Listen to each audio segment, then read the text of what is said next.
Hello, welcome back to our channel. Today, we have an exciting news to share from Japan. This is not a clickbait, this is real. ChatGPT took over a city in Japan. Let's get on it. Looks like a city in Japan named Yokosuka City had some problems with the decreasing age population, which is normal in Japan.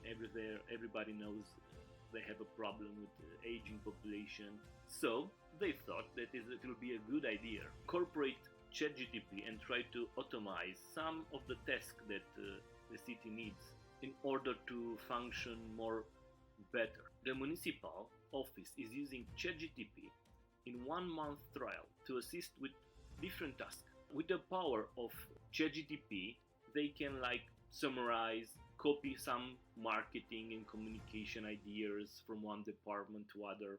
They can do summarizing, drafting, management of some administrative documents. By applying this type of automatization and integration of ChatGPT, by integrating ChatGPT, they will free up some human resources for more personalized interaction. It looks like the Yokosuka city is implementing ChatGPT in conjunction with a local existing focus chat service called Logo Chat. But what this news means for everyday people like you. In order for you to understand the opportunity, I want you to take this example of this type of implementation of ChatGPT in order for a city to function better. So, what are the opportunities?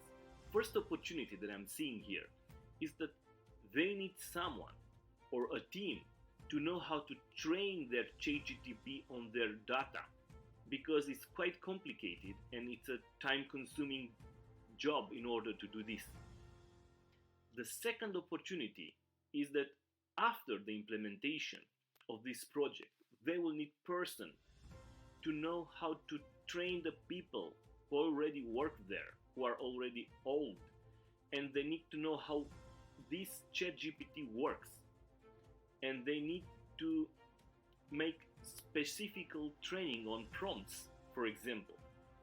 The third opportunity that I'm seeing here is that everybody knows that Japan has this problem with old aging population, but this type of things will create opportunity for younger generation to get a job quickly in administration. In conclusion, Yokosuka City, by introducing ChatGPT in its office, I think it's a significant step toward AI for administrative tasks. It will be interesting to see the outcome of this trial period and how it may inspire other cities in Japan. What are your thoughts on this AI in government office? Let me know in the comments below. Do not forget, subscribe to our channel for more updates